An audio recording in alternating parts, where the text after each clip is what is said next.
Can you see the screen? Yes, sir. আচ্ছা, নাও suppose আগের দিন আমরা বুলিয়ান অপারেশন শিখেছি, অ্যান্ড এর ক্ষেত্রে নিয়মটা কি, অর এর ক্ষেত্রে কি, নট এর ক্ষেত্রে আমরা শিখেছি কি করে অ্যান্ড এর কমপ্লিমেন্টারি দিয়ে তারপর অ্যান্ড এর রুলই অ্যাপ্লাই করা যায়। এখানে ধরো এরকম কোশ্চেন থাকতে পারে, বা এরকম কোশ্চেন প্র্যাকটিস করলে তুমি বুঝতে পারবে যে তুমি বুলিয়ান মডেলটা বুঝতে পারলে কিনা বা করতে পারছো কিনা। সেটা হচ্ছে ধরো এইখানে আমি একটা টার্ম ডকুমেন্ট ইনসিডেন্স ম্যাট্রিক্স দিয়েছি, যেমন আগের দিন আমি দেখাচ্ছিলাম term document incidence matrix. So this is the document 1, 2, 3, 4, 5 and 6, and these are the term we are studying. Now 1 means the presence of the term and 0 means absence of the term. So given below is a term document incidence matrix on the basis of keywords or terms and documents. Matrix element TD, T for terms and D for document, is 1 if the document in column D contains the term T and 0 otherwise. So এই যে ঘরটা দেখতে পাচ্ছ এটা হচ্ছে একটা cross section of the document and term. So সেইটাকে আমি বলছি টিডি, টার্ম ডকুমেন্ট ম্যাট্রিক্স। এই টার্ম ডকুমেন্ট ম্যাট্রিক্সের ভ্যালু 1 হলে ডকুমেন্টে টার্মটা প্রেজেন্ট আছে, 0 হলে অ্যাবসেন্ট আছে, যেমন আমরা বুলিয়ান মডেলে দেখি 1 মিন্স প্রেজেন্ট, 0 মিন্স অ্যাবসেন্ট। এবার এর এগেনস্টে কতগুলো কোয়েরি দিয়েছি আমি, তার মধ্যে একটা আমি দেখিয়ে দেবো, বাকিগুলো একটা টাস্ক হিসেবে আমি আপলোড করব, তোমাদেরকে সাবমিট করতে হবে। যে এখানে বলছে that what is the document vector for the query mining and open cast and not। এই যে দেখো আমি এখানে একটু তোমাদেরকে কনফিউজ করার জন্যই দিয়েছি mining and open cast and not soil. And not আর নট বেসিক্যালি একই। নটকে আমরা টেকনিক্যালি অ্যান্ড নট বলি কেন, কারণ নটের অপারেশনটা হচ্ছে অ্যান্ডের মতোই but in a negative direction.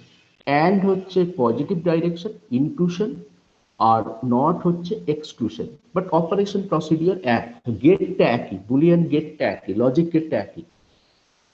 Now it is saying কি নেম ডকুমেন্ট। কি করে আমি, তার মানে নেম ডকুমেন্ট মানে হচ্ছে কোন ডকুমেন্ট গুলোর মধ্যে এটা আছে। তাহলে প্রথমে আমাকে ডকুমেন্ট ভেক্টরটা বার করতে হবে, এখানে যেমন সেইটাকে বলে ডকুমেন্ট ভেক্টর।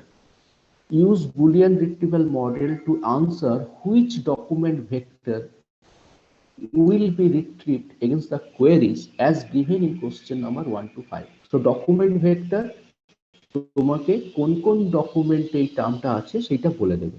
ডকুমেন্ট ভেক্টরে একটা বুলিয়ান স্টেটমেন্ট হবে, যেমন 1011 1014। So let me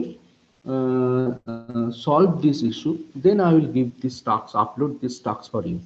What is the document vector for the query mining and open cast and not soil?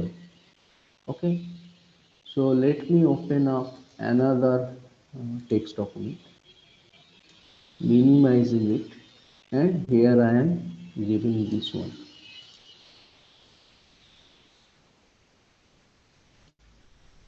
যেখান থেকে এমন ভাবে আমরা সেট করি যেখান থেকে আমি ডকুমেন্ট ম্যাট্রিক্স এবং কোশ্চেন দুটোই দেখতে পারবো। এটাকে একটু মিনিমাইজ করে দিই, জুম আউট। নিশ্চয়ই দেখতে পাচ্ছ তো তোমরা ক্লিয়ারলি? হ্যাঁ স্যার, দেখা যাচ্ছে। হ্যাঁ স্যার, দেখা যাচ্ছে। ওকে, সো দেখো এইটা হচ্ছে আমাদের ডকুমেন্ট ম্যাট্রিক্স। আমাকে এখানে কোশ্চেনটা কি হচ্ছে, মাইনিং থাকবে এবং ওপেন কাস্ট থাকবে। So mining and open cast not soil. তাহলে আমি প্রথমে মাইনিং এর ভেক্টরটা দেখে নিচ্ছি। মাইনিং এর ডকুমেন্ট ভেক্টরটা কি? So this is the row for mining. Document 1 এ আছে, 2 তে আছে, 3 তে নেই, 4 এ আছে, 5 এ নেই, 6 এ নেই। তাহলে এর ভেক্টরটা হচ্ছে 1। একটা করে স্পেস দিয়ে তোমাদের সুবিধা হবে বুঝতে, 1 0 1 0 0। সো এইখানে তোমার কি বোঝাচ্ছে যে মাইনিং এই টার্মটা ডকুমেন্ট 1 এ আছে, 2 তে আছে, 3 তে আছে, 4 এ আছে, 5 এ নেই, 6 এ আছে, 6 এও নেই। তো তিনটে ডকুমেন্ট আছে 1 2 and 4। তারপর বলছে mining and open cast. So say opencast এর ভেক্টরটা হচ্ছে 1 1 0 1 1 1. So this is the vector for opencast 1 1 0 1 1 1. Now একটা বুলিয়ান এন্ড অপারেটরের কথা বলছে মাইনিং এন্ড ওপেনকাস্ট। তাহলে আমি এখানে let's say we are adding a line, এবার আমি বুলিয়ান এন্ড অপারেটর করব। তাহলে 1 1 1 দুটোই প্রেজেন্স আছে 1 0 0 0 এন্ড এর নিয়ম 1 1 1 0 1 0 0 1 0. So this is the document vector we are getting after combining mining and opencast to boolean logic. So 1 1 0 1 0 0. নিয়মটা আমি আরেকবার বলছি, এন্ড এর ক্ষেত্রে 1 and 1 যোগ করলে 1 হয়, 0 0 যোগ করলে 0 হবে, 0 1 যোগ করলে 0 হবে, 1 0 যোগ করলে 0 হবে। দুটোই প্রেজেন্ট না থাকলে এন্ড হবে না। এবার হচ্ছে এই ডকুমেন্ট ভেক্টরের সাথে আমাকে কি নিতে হবে? সয়েল। সো সয়েলের এটা কি ভেক্টরটা কি? This is the vector for soil 0 1 বাকি সব 0। তাহলে 0 1 0 0 0 0। এবার আমাকে এটাকে কি করতে বলেছে? এটাকে নট করতে বলেছে, তাই না? তাহলে আমি এটাকে নট যেহেতু করব, আমি এটাকে উল্টে নিচ্ছি। উল্টে নেওয়াটা আমি নিচ্ছি এটা বোঝানোর জন্য আমি এটাকে কি করছি, আমি এটাকে কমপ্লিমেন্টারিটা নিচ্ছি। কমপ্লিমেন্টারি নেওয়া মানে কি? কমপ্লিমেন্টারি নেওয়া মানে হচ্ছে, বারবার আমি ওখানে ক্লিক করে ফেলছি। কমপ্লিমেন্টারি নেওয়া মানে হচ্ছে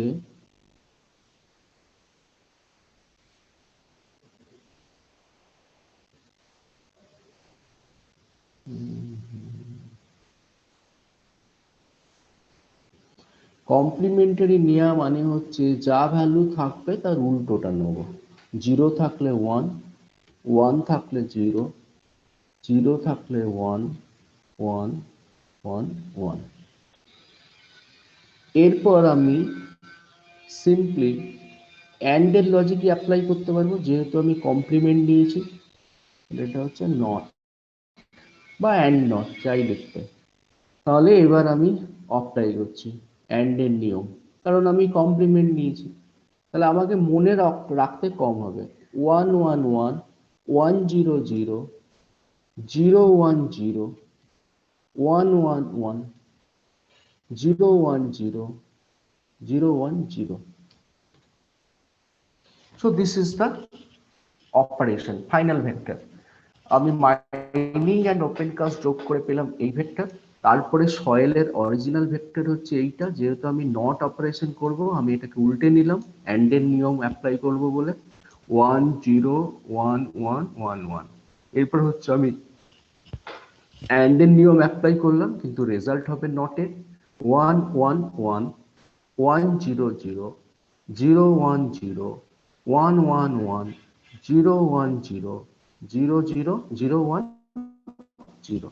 তাহলে ফাইনালি এটাই হলো আমার ফাইনাল ভেক্টর। তাহলে এই ফাইনাল যে ভেক্টরটা হবে, তাহলে আমি এর থেকে বলতে পারবো কোন কোন ডকুমেন্টে এই কোয়েরিটাকে স্যাটিসফাই করছে, মানে এই কোয়েরির এগেইনস্টে কোন দুটো ডকুমেন্ট রিট্রিভ হবে বলতে পারবো, বা কোন ডকুমেন্টগুলি রিট্রিভ হবে বলতে পারবো এই অ্যান্সার থেকে। এইটা হচ্ছে রেজাল্টেন্ট ভেক্টর। এই ভেক্টর থেকে আমি বলতে পারবো কোন দুটো পার্টিকুলারলি ডকুমেন্ট রিট্রিভ হবে। ডকুমেন্ট 1 আর ডকুমেন্ট যেগুলো 1 আছে। হ্যাঁ, তাহলে কেন কি করে বুঝছো যে কোন ডকুমেন্টটাই 1 আছে? কারণ ওইখানে ডকুমেন্টের নাম্বারটা দিয়ে ফার্স্টেরটা 1 আছে, তাহলে হ্যাঁ এক্স্যাক্টলি। দেখো আমি যখন এই যে ভেক্টর রেজাল্টেন্ট ভেক্টরটা পাবো না, this indicates my sets of document. First one is indicating the document 1, second one document 2, and so on. Last one is document 6. So এই ভেক্টরটা রেজাল্টেন্ট ভেক্টরটা কিন্তু ডকুমেন্ট ভেক্টর, টার্ম ভেক্টর নয়, এটা মনে রাখতে হবে। তাহলে এই 6টা ডকুমেন্ট আমি জানি আছে, তো 6টাই রেজাল্ট এসছে। 1 এর ক্ষেত্রে এটা স্যাটিসফাই করছে, 4 এর ক্ষেত্রে স্যাটিসফাই করছে। তাহলে আমার অ্যান্সারটা কি হবে? Doc 4 and doc 1। Doc. Okay, so sir doc it's 1 always আগে লিখলে তো হয় sir. Hmm, so always better to in this way doc 1 and doc 4.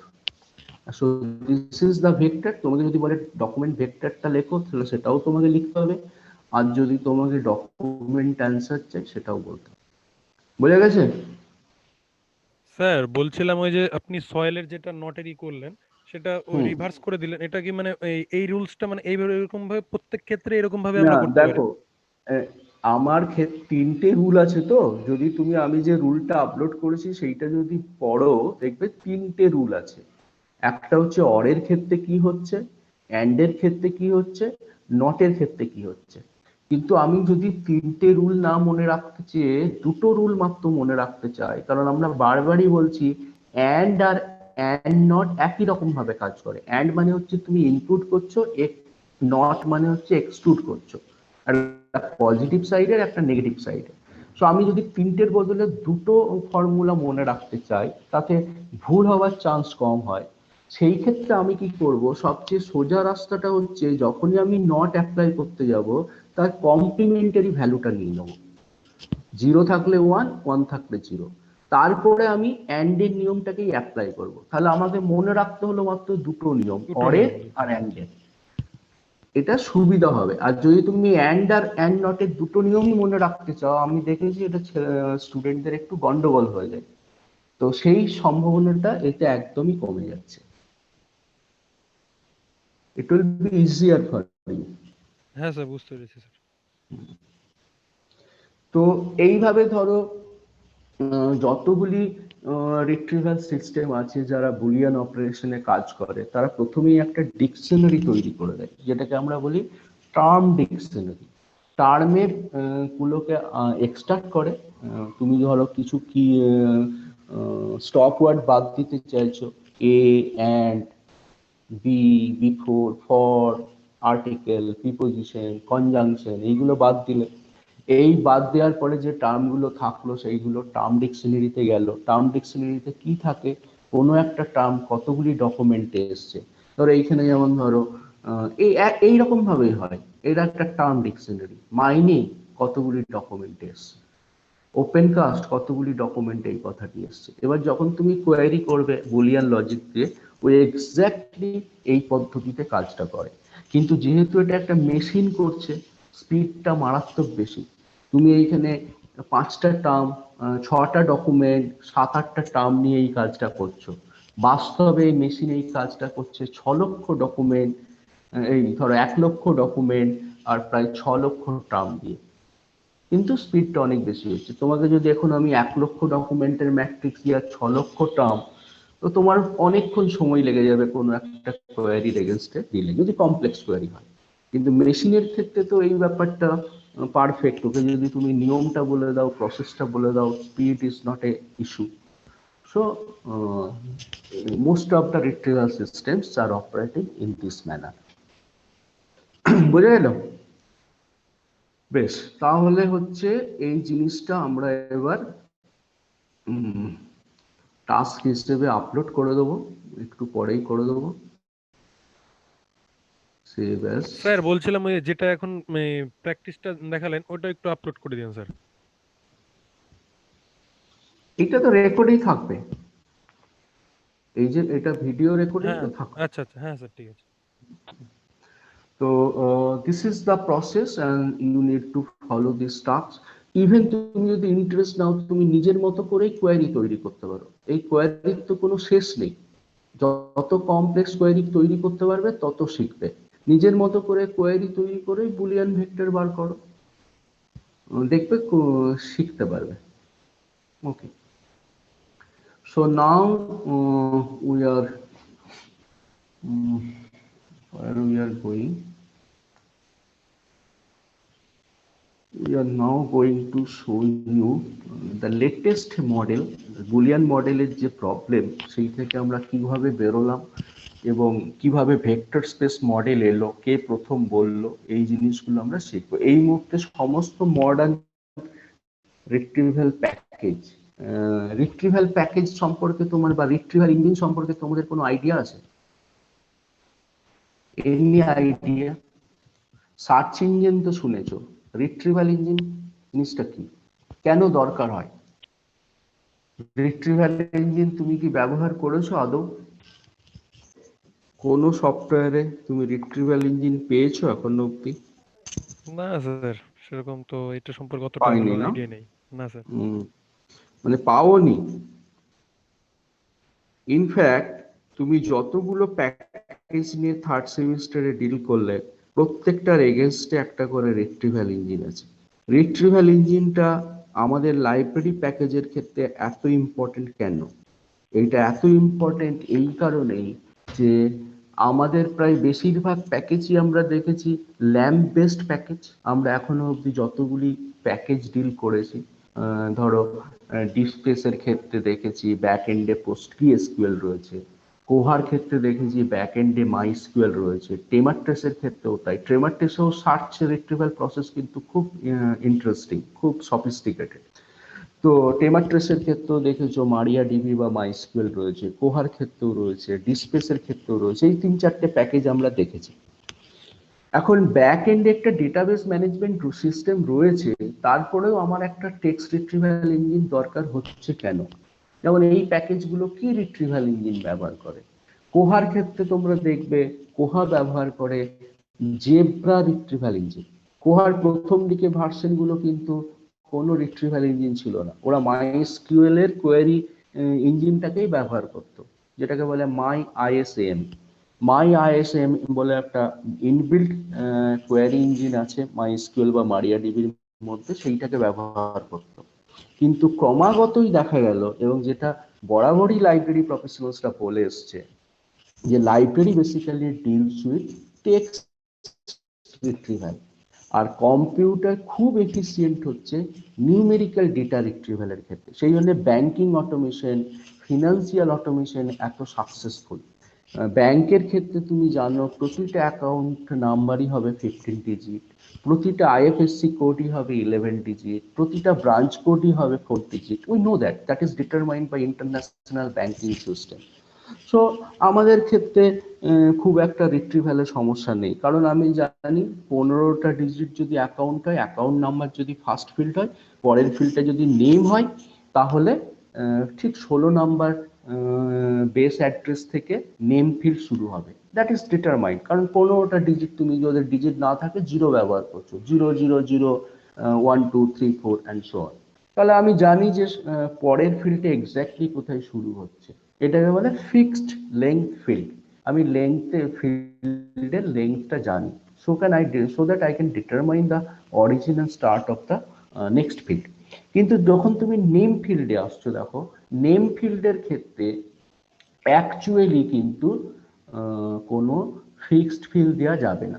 যেমন তোমাদের মধ্যেই কারণ নাম হচ্ছে 20 ক্যারেক্টারের বেশি, ABCD স্পেস এইগুলো সব ধরে, কারণ নেম আবার দেখবে 4-5 ক্যারেক্টারের মধ্যে। তো অ্যাকাউন্ট নাম্বার কিন্তু সবার একই 16 ডিজিট, কিন্তু নেম তো সবার একই সংখ্যক ক্যারেক্টার নয়। কিন্তু ব্যাংক, রেল, যারা ফিনান্সিয়াল ডেটা নিয়ে কাজ করে, তারা দেখবে নেম ফিল্ডটাকেও ফিক্সড করে দেয়। সেই জন্য যখন তুমি রেলওয়েতে রিজার্ভেশন কাটো, তোমার নাম যদি বড় হয়, দেখবে শেষের দিকে 3টে বা 4টে অক্ষর আসছে না যখন টিকিটে নাম লেখা হচ্ছে বা তোমার চার্টে নাম থাকছে, শেষের দিকে 3-4টে অক্ষর ট্রাঙ্কেট করে দেয়। ফর এক্সাম্পল, আমার নাম যদি আমি দেখি, আমি কখনোই PADH এর পরে আর কোনো ওয়ার্ড খুঁজে পাই না। ফার্স্ট নেমটা থাকে, গিভেন নেমের ক্ষেত্রে কি ওই 20টা ক্যারেক্টার বা 25টা ক্যারেক্টার যেখানে শেষ হচ্ছে ও সেখান থেকে ট্রাঙ্কেট করে দেয়। কিন্তু ধরো এই সিস্টেমটা রেল ব্যাংক এরা করতে পারে, কারণ তোমার অ্যাকচুয়াল আইডি তোমার নেম নয়, তোমার অ্যাকচুয়াল আইডি হচ্ছে তোমার কাস্টমার আইডি। কিন্তু বইয়ের ক্ষেত্রে কি আমরা ভাবতেও পারি এটা? তুমি ভাবো তো, একটা বড় টাইটেলকে তুমি ট্রাঙ্কেট করে দিলে 30 ক্যারেক্টারের পরে, অথরের নেমকে তুমি 10 ক্যারেক্টারের পরে ট্রাঙ্কেট করে দিলে, তাহলে ইউজাররা তো কনফিউজড হয়ে যাবে, মিসগাইডেড হয়ে যাবে। সুতরাং টেক্সট রিট্রিভাল ব্যাপারটা কমপ্লিটলি ডিফারেন্ট। এই যে ব্যাক এন্ডে মাইএসকিউএল বা পোস্টগ্রেসকিউএল ডেটাবেস রয়েছে, they are very good in managing fixed length, managing numeric data, but not equally good for managing variable length data. যেমন একটা ফিল্ডে এক একজনের ক্ষেত্রে এক এক রকম ক্যারেক্টারের সংখ্যা হবে, যেমন number of characters in the name of a customer, in the name of a author or title of a book. সেই ক্ষেত্রে কিন্তু এরা খুব একটা এফিসিয়েন্ট নয় ইন রিট্রিভাল। টেক্সটের ক্ষেত্রে আরো অসংখ্য ধরনের রিট্রিভাল লাগে বুলিয়ান ছাড়া, রাইট ট্রাঙ্কেশন, লেফট ট্রাঙ্কেশন, এগুলি সবই আমরা ডিসকাস করেছি। আমি তোমাদেরকে এক্সাম্পল সহ অপারেটর গুলো বলেছি। Relational operator, greater than is equal two, less than is equal two. Greater than is equal two কিভাবে কাজে লাগছে? ধরো কোনো একজন অথর সার্চ করতে, ইউজার সার্চ করতে চাইছে রঙ্গনাথনের যে বইগুলোই, আমি সেই বইগুলি চাই যেগুলি 60 থেকে 70 সালের মধ্যে পাবলিশড হয়েছিল। তাহলে তোমার কোয়ারিটা কি? Author is equal two Ranganathan and within bracket publication year greater than is equal to 1960 and publication year less than is equal to 1970.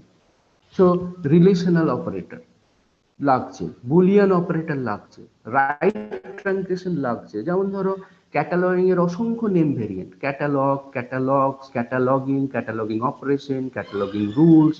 তুমি সমস্ত কিছু catalogue related in one go search করতে চাইছো। হয়ে গেছে আপনাদের? আচ্ছা ঠিক আছে। তো ক্যাটালগিং এর সমস্ত কিছু তুমি সার্চ করতে চাইছো ইন ওয়ান গো, তাহলে কি করতে হবে? তুমি রাইট ট্রাঙ্কেশন সার্চ করবে, CATALOG ডলার প্রম্পট অথবা CATALOG স্টার। তার মানে কি হচ্ছে, ওই CATALOG এর পরে যা যা শব্দ আছে, UES, ING, OPE, রুলস, সব কিছু নিয়ে তোমাকে ডেটা সেটটা তৈরি করে দেবে। সেই রকমের রাইট ট্রাঙ্কেশন, লেফট ট্রাঙ্কেশন, বাঁ দিকে তুমি চাইছো, মিডিলে চাইছো, মিডিল ট্রাঙ্কেশন, প্রক্সিমিটি সার্চিং। আমি চাইছি ওয়াটার আর হার্ডনেস এর পরে ম্যাক্সিমাম একটা ওয়ার্ড থাকবে, water hardness analysis, water impurity analysis. তো সেই ক্ষেত্রে আমি এরকমও বলতে পারি যে ওয়াটার আর অ্যানালিসিস এর মধ্যে মাত্র একটা ওয়ার্ড থাকবে, সেই ডকুমেন্ট গুলো সেই রিট্রিভ করো। তাহলে কি রিট্রিভ হবে? Water space hardness analysis, water space impurity analysis, water space pollution analysis. এই ধরনের সমস্ত document related to water analysis তুমি চাইছো। এই ধরনের সার্চ তো কখনোই ফিনান্সিয়াল সেক্টরে লাগে না। ওরা maximum a few character of name, customer ID, account number, branch code, এইগুলি যেগুলো ফিক্সড, কিন্তু তোমার ক্ষেত্রে কিছুই ফিক্সড নয়। So text retrieval is much more complex in compare with other retrieval mechanism. সেই জন্যেই তুমি দেখবে যে লাইব্রেরি যে সফটওয়্যারগুলি আমরা ব্যবহার করি, ফর এক্সাম্পল কোহা, ডিসপেস, স্ক্রিনস্টোন, ওমেকা, ভিউফাইন্ড, এই যে সফটওয়্যার আমরা দেখছি ওভারঅল, এগুলি সবই ওপেন সোর্স। সিমিলারলি কমার্শিয়ালেও তো আরো এরকম প্রচুর ক্যান্ডিডেট আছে। কারোর ক্ষেত্রেই কিন্তু শুধুমাত্র মাইস্কিউএল, শুধুমাত্র পোস্টগ্রেসকিউএল রিকোয়ার্ড অর নিডেড এফিসিয়েন্সি দিতে পারে না। And because of this limitation, we need to have a retrieval engine, rather text retrieval engine on the top of the relational database management system. For example, your Koha software is using two retrieval engine, and any one you need to select. There are two retrieval engine options are there. That does not mean that both will be applied. Any one you need to select. By default in Koha, the selected retrieval engine is called Zebra. It's because Zebra works very efficiently with the structured data. কারণ তোমাকে মনে রাখতে হবে library অটোমেশনে কিন্তু তুমি structure data নিয়ে কাজ করছো, because your data sets available in mark format. So tags are there, subfields are there. Within each and every subfield you have given values. So it's a completely structured and based on the top of ISO 2709 container. ISO 2709 container মানে তুমি জানো, every record will be divided into 4 sector. it will be started with label or leader, followed by the directory, data and separator. So LDTS, label, which is called leader in Mark 21, directory, which is called directory in Mark 21, data, what data? Data you are giving input, and then finally each record is ended with a special character like hash, so that you can indicate another record is starting. So in this way, we follow a structured data. So that's why Koha community opted for the Zebra. But Zebra is very good for the structured data set, but not so good in case of an unstructured data. For example, যখন তুমি Dublin core metadata একটা journal আর্টিকেলের জন্য ভরেছো তোমার প্রজেক্টে, স্পেসে যখন নিজেরা community তৈরি করেছো, ডকুমেন্ট আপলোড করেছো, তার এগেইনস্টে মেটাডাটা দিয়েছো, সেই মেটাডাটাটা হচ্ছে কিন্তু স্ট্রাকচার ডেটা। তুমি বলছো ডিসি ডট টাইটেল কি, ডিসি ডট ক্রিয়েটার কে, ডিসি ডট কন্ট্রিবিউটর কি, ডিসি ডট ডেট কি, বাই ফলোইং স্ট্যান্ডার্ড প্রোটোকল। কিন্তু যখন তুমি তোমার পিডিএফ ফাইলটা আপলোড করছো, ডক ফাইল আপলোড করছো, পিপিটি ফাইল আপলোড করছো, that is basically an unstructured data, an agglomeration of text. Computer তো এটাকে একটা নলেজ অবজেক্ট হিসেবে দেখছে না, ওর কাছে এটা একটা textual object, a bit stream related with the text, তার কোনো স্ট্রাকচার নেই। তুমি টাইটেলের ক্ষেত্রে বলে দিচ্ছ না টাইটেল এখানে শুরু এখানে শেষ, অথরের নেম এখানে শুরু এখানে শেষ, অ্যাফিলিয়েশন এখানে শুরু এখানে শেষ, এইটা অ্যাবস্ট্রাক্ট, এইটা রেজাল্ট, এইটা রেফারেন্স, এইগুলো কোনোটাই বলে দিচ্ছ না তুমি। সুতরাং এইরকম একটা আনস্ট্রাকচার ডকুমেন্টের ক্ষেত্রে জেব্রা কিন্তু ভালো কাজ করতে পারে না, তখন আমাদেরকে অন্য রিট্রিভাল ইঞ্জিন নিতে হয়। For example Apache Lucene, Apache Solr, এরকম। তো এই দুটো হচ্ছে মেজর ইস্যুস, এবং আমি তোমাদের এখন বলছি, মনে রাখতে পারলে মনে রাখলে ভালো যে কোন কোন সফটওয়্যার কি রিট্রিভাল ব্যবহার করে বা কি অপশন দেয়। সো কোহা তোমাকে দুটো অপশন দেয়, একটা হচ্ছে জেব্রা সার্চ ইঞ্জিন যেটা বাই ডিফল্ট থাকে, আর একটা হচ্ছে elastic search.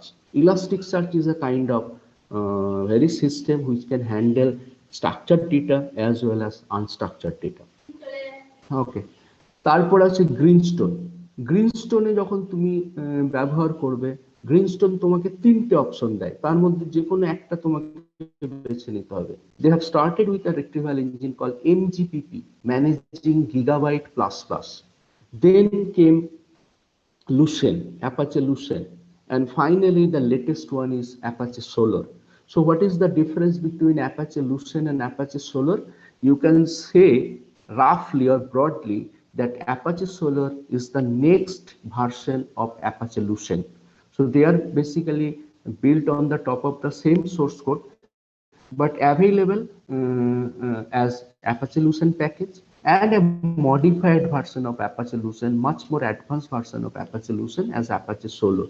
And Apache, these are all open source retrieval engine. Anyone can download, can implement on the top of their database.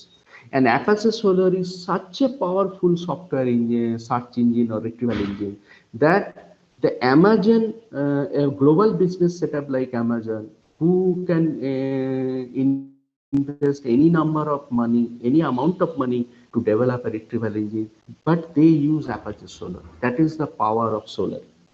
And this is also very good with the structured data as well as unstructured data. MGPP was a pre-runner of Apache Lucene, you can say. And there are many other retrieval engines like Suisi, HTDig, and so on. But these 3-4 what I named are very famous all over the world. And most of the open source software in our field are utilizing this array of retrieval engine: Zebra, MGPP, Elasticsearch, Apache Lucene, Apache Solar. So this is the things we are utilizing for retrieval engine, and all of these unstructured and structured data retrieval engine like Solar, Lucene, these are all based on vector space model. কেন vector space model ব্যবহার করা হচ্ছে? কারণ Boolean model is very fast, very accurate, কিন্তু সেখানে দুটো problem আছে। একটা হচ্ছে প্রবলেম অফ ফলস রিট্রিভাল, যেটা আমি আগের দিন তোমাদেরকে এক্সাম্পল দিয়ে দেখাচ্ছিলাম। আমি কোল মাইনিং চাইছি, কিন্তু একটা ডকুমেন্ট আছে use of coal in gold mining, ও যেহেতু কোল আর মাইনিং দুটোই আছে ও আমাকে রিট্রিভ করে দিচ্ছে। So this are called false relevancy. এইটা একটা প্রবলেম। আর একটা প্রবলেম হচ্ছে সর্টিং। আমি সার্চ করছি এখানে মাইকা অ্যান্ড বিহার, কিন্তু ধরো একটা ডকুমেন্টে মাইকা কথাটা দুবার এসছে, আর একটা ডকুমেন্টে 10 বার এসছে। সো ডেফিনেটলি যে ল্যাটার ডকুমেন্ট যেটাতে 10 বার এসছে সেটা আমার ক্ষেত্রে বেশি ইম্পর্টেন্ট, বেশি রেলিভেন্ট। কিন্তু বুলিয়ান তোমাকে এই র্যাঙ্কিংটা করে দিতে পারে না।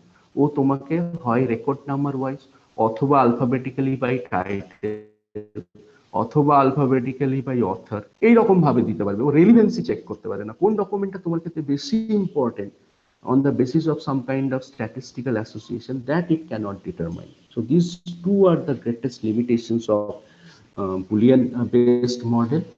So people started thinking about a new model.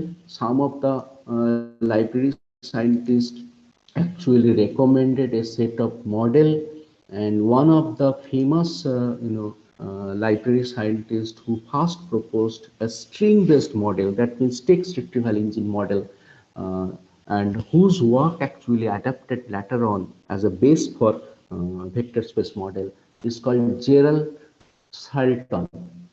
He has written a book. The book is already available in full text from Internet Archive, text retrieval. So from that particular concept, the text retrieval engine concept came.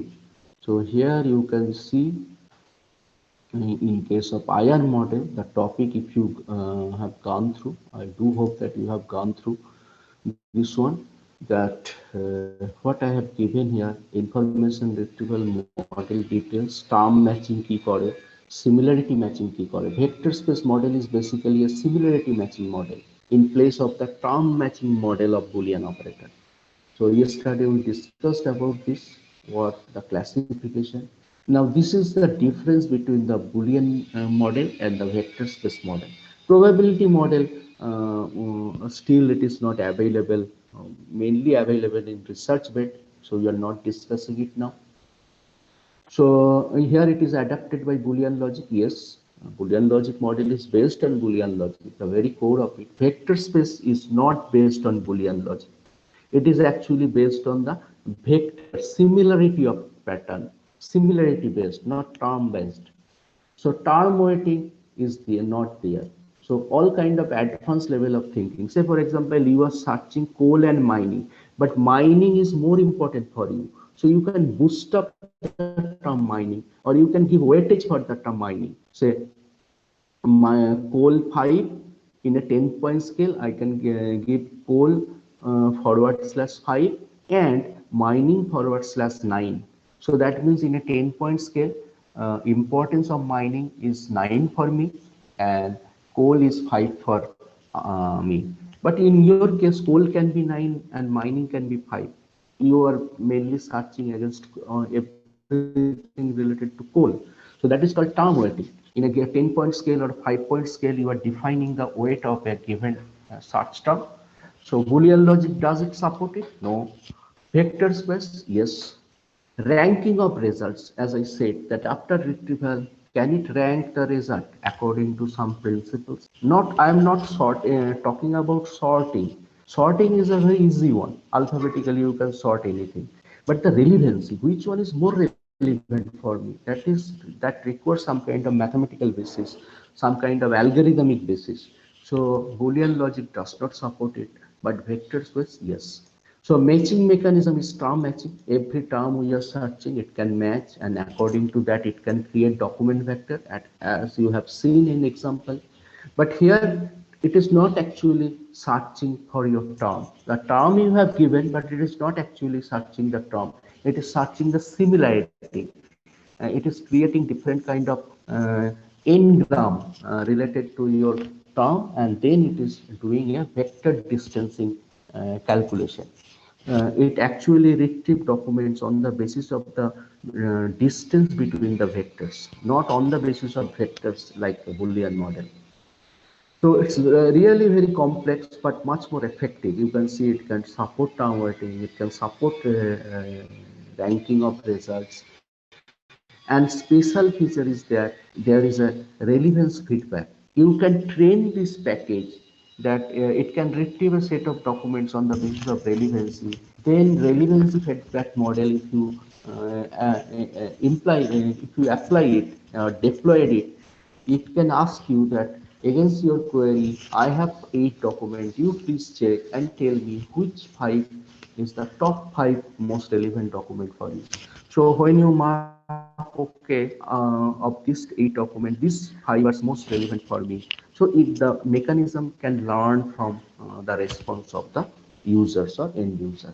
So that's a very interesting feature that is called relevance feedback in vector space model. Now, how this vector space model works, that's a very complex mathematics. I will be trying my best in the next class to tell you something about it. But as I said that many of these library retrieval engines we are using like Lucent, Solr, MGPP, these are all vector space model or modified version of the model to suit the requirement of a given software, but mostly these are vector space. So vector space কি করে কাজ করে? Vector space এর working mechanism is very sophisticated. তুমি ধরো একটা naturally সমস্ত retrieval ইঞ্জিনেরই দুটো ফ্যাসেট, একটা হচ্ছে একদিকে তোমার ডকুমেন্ট প্রোফাইল, একদিকে ইউজার প্রোফাইল। ডকুমেন্ট প্রোফাইলে তুমি কি দিচ্ছ, তুমি পুরো র ডকুমেন্টটা দিচ্ছ, PDF file, doc file, 300 page document, 500 page document, HTML file, you are giving that. So যখন সে ডকুমেন্টটা পাচ্ছে ও প্রতিটা ওয়ার্ড থেকে টোকেন বার করে, মানে প্রত্যেকটা ওয়ার্ডকে ওই প্রাইমারি বিট স্ট্রিম থেকে ও বার করে এবং সেইগুলোকে বলে টোকেন।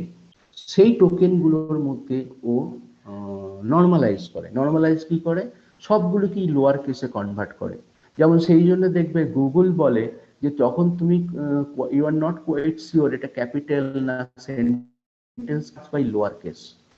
সো তুমি যদি সার্চ করো ক্যাপিটাল কল্যাণী, তাহলে only document which has written Kollani in all caps will be retrieved. But if you search by Kollani in lowercase, it will retrieve Kollani where it is written in lowercase, where it is written in sentence case, where it is written in all caps. That means capital word. So it will convert each and every word into its lowercase equivalent. That means extracted tokens on the basis of indexing parameter as set by indexer. Stemming of the token, প্রতিটা টোকেনের আগে এবং পরে white space বাদ দেবে। তারপরে দেখবে এই পার্টিকুলার টোকেনের এগেইনস্টে আমার সিস্টেমের মধ্যে আর কি কি সিনোনিমস রয়েছে সেইগুলিকে লিঙ্ক করবে। কোন কোন জিনিসগুলিকে তুমি স্টপ ওয়ার্ড বা জাঙ্ক ওয়ার্ড বলেছো সেইগুলিকে বাদ দেবে টোকেন থেকে। তুমি কি মেটাডাটা দিয়েছো সেই মেটাডাটাটাকে প্রত্যেকটা টোকেনের সাথে অ্যাড করবে। ফাইনালি টোকেনগুলিকে স্টোর করবে অ্যালংসাইড দ্য রিলেটেড মেটাডাটা। এই স্টোর টোকেন থেকেও তারপরে ইনভার্টেড ইন্ডেক্স তৈরি করবে। ইনভার্টেড ইন্ডেক্স কি? এটা বুলিয়ান লজিকেও হয়, যে টার্ম ডিকশনারি তৈরি হচ্ছে সেইটাকে আমরা ইনভার্টেড ইন্ডেক্স বলি। কেন বলি? নর্মালি দেখো ডকুমেন্ট কন্টেন্ট টার্মস, কিন্তু যখন তুমি সার্চ করছো তখন তুমি টার্মের থ্রুতে ডকুমেন্টটাকে খুঁজছো, তাহলে your approach is inverted. That's why the index which serves the inverted approach of the user, that is called inverted index. এই ধরনের কাজগুলি যখন হলো, এই 8টা কাজ, সেই 8টা কাজের মধ্যে কি হচ্ছে দেখো। তো একদিকে তোমার ডকুমেন্ট রয়েছে, আমি ধরো এইরকম একটা কমপ্লেক্স আলফা নিউমেরিক আমার কিছু আছে, ধরো কিছু একটা কেমিক্যাল ফর্মুলা বা কোনো একটা ID of a company. So প্রথমে হোয়াইট স্পেস টোকেনাইজার কাজ করবে, যেখানে যেখানে হোয়াইট স্পেস পাবে ও সেইগুলিকে আলাদা করবে। এখানে দেখো একটা হোয়াইট স্পেস আছে, তো every white space is considers things before the white space is a word, things after the white space is the word. তো এখান থেকে দুটো জিনিস পেলো, লেক্সকট আর BFG 9000। এরপর হচ্ছে ওয়ার্ড ডিলিমিটার করবে। কোন কোন ক্ষেত্রে দেখো আলফাবেট দিয়ে শুরু হয়েছে, তো লেক্স, ক্রপ, BFG, হাইফেন, এরকম অসংখ্য থাকতে পারে, যে এটা ডিপেন্ড করছে ইন্ডেক্সিং সিস্টেমের উপরে। এবং এখানে তো 3টে জিনিসকে স্টোর করলো, লেক্সকর্প ইন অরিজিনাল, আবার এখানে টোকেনাইজ করলো কর্প, আর একটা হচ্ছে লেক্স।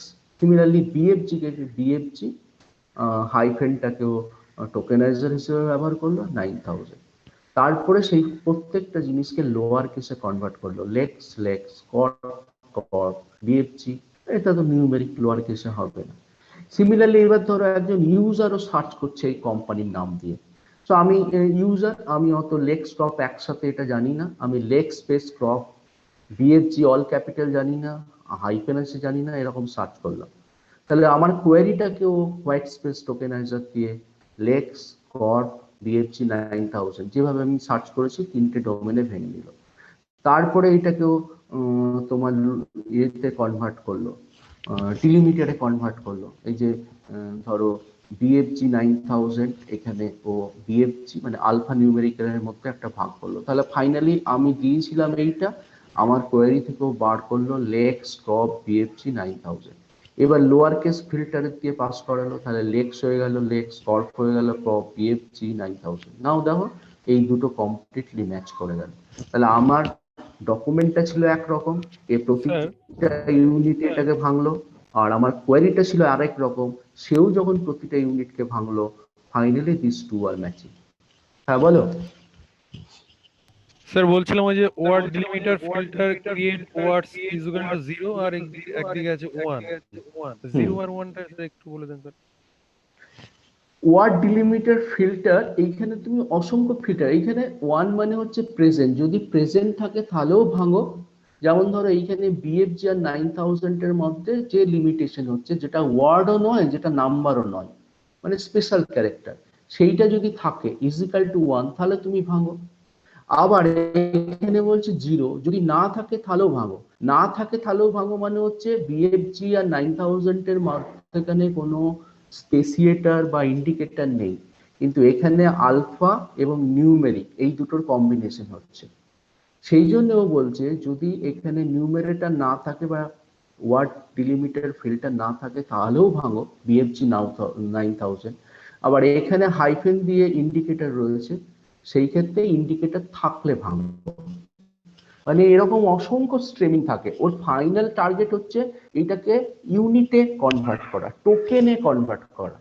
তুমি কি টার্ম ডকুমেন্ট করেছো, কি ঢুকিয়েছো, এটা ইস্যু নয়, ওর ইউনিট বা টোকেনটাকেও আইডেন্টিফাই করতে চাইছে। বুঝে গেল? যেখানে যেখানে আলফাবেটস এর ডিফারেন্স রয়েছে, কেসের ডিফারেন্স রয়েছে, যখন দুটো ওয়ার্ড হাইফেন দিয়ে আন্ডারস্কোর দিয়ে কমা দিয়ে যুক্ত, এই সবগুলোকেই ও ডিলিমিটার হিসেবে ব্যবহার করে ক্ষুদ্রাতি ক্ষুদ্র অংশে ভেঙে নেবার চেষ্টা করে। সেইটা তোমার কোয়েরিটাকেও করে, সেটা তোমার ডকুমেন্টটাকেও করে।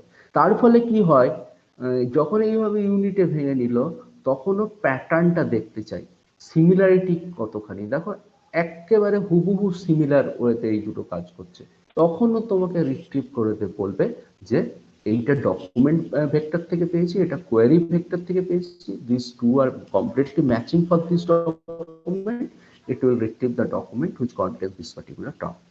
তো ম্যাথমেটিক্যালি এটা কিভাবে হয়, দুটো ভেক্টরের মধ্যে ডিস্টেন্স কিভাবে ক্যালকুলেট করা হয়, সেইগুলো আমি একটু নন টেকনিক্যাল ওয়েতে তোমাদেরকে নেক্সট দিন বোঝানোর চেষ্টা করব।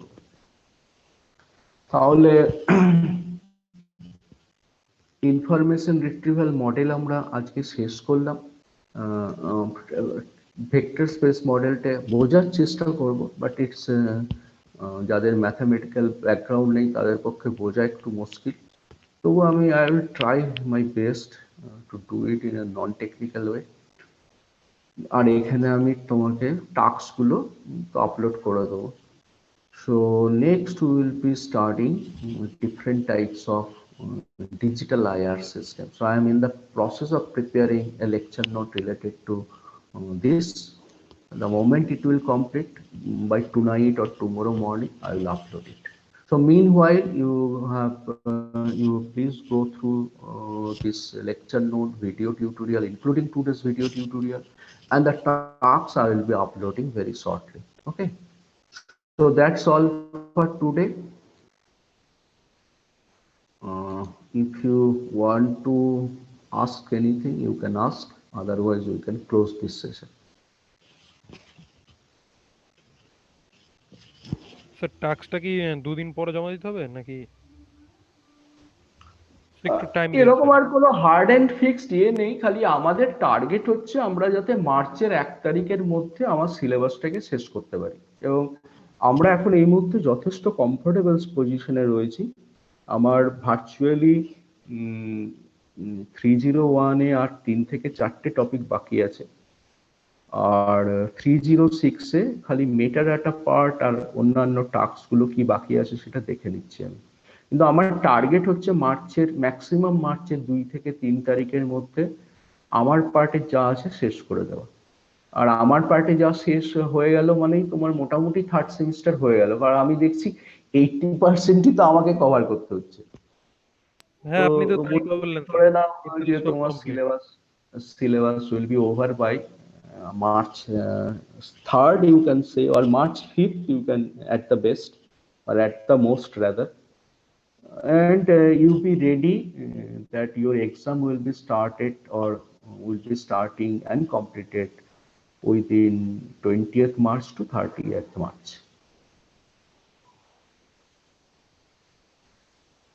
তোমাদের 3rd সেমিস্টার অ্যাকচুয়ালি হওয়ার কথা ছিল জানুয়ারিতে, তাই না? জানুয়ারিতে কমপ্লিট হওয়ার কথা ছিল, সেটা হচ্ছে মার্চের মধ্যে কমপ্লিট। তো ফাইনালি আমরা এই ডিলেটাকে হয়তো 3 মাসের মধ্যে নিয়ে আসতে পারবো। আবার 4th সেমিস্টারের ক্ষেত্রে হয়তো এইটা ডিলেটাকে পিছিয়ে আমরা 1 মাস করব, হয়তো জুলাই বা আগস্টে পরীক্ষা হয়, সেটা হবে হয়তো এপ্রিল, মে, জুন, জুলাইয়ের মধ্যে কমপ্লিট হবে, so that almost at the same time তোমরা যাতে সার্টিফিকেটটা পেয়ে যাও। আর 4th সেমিস্টারের ক্লাস অনলাইনেই হয়তো আবার তোমাদের 4th এপ্রিল থেকে 5th এপ্রিল থেকে শুরু হয়ে যাবে। So this is the planning.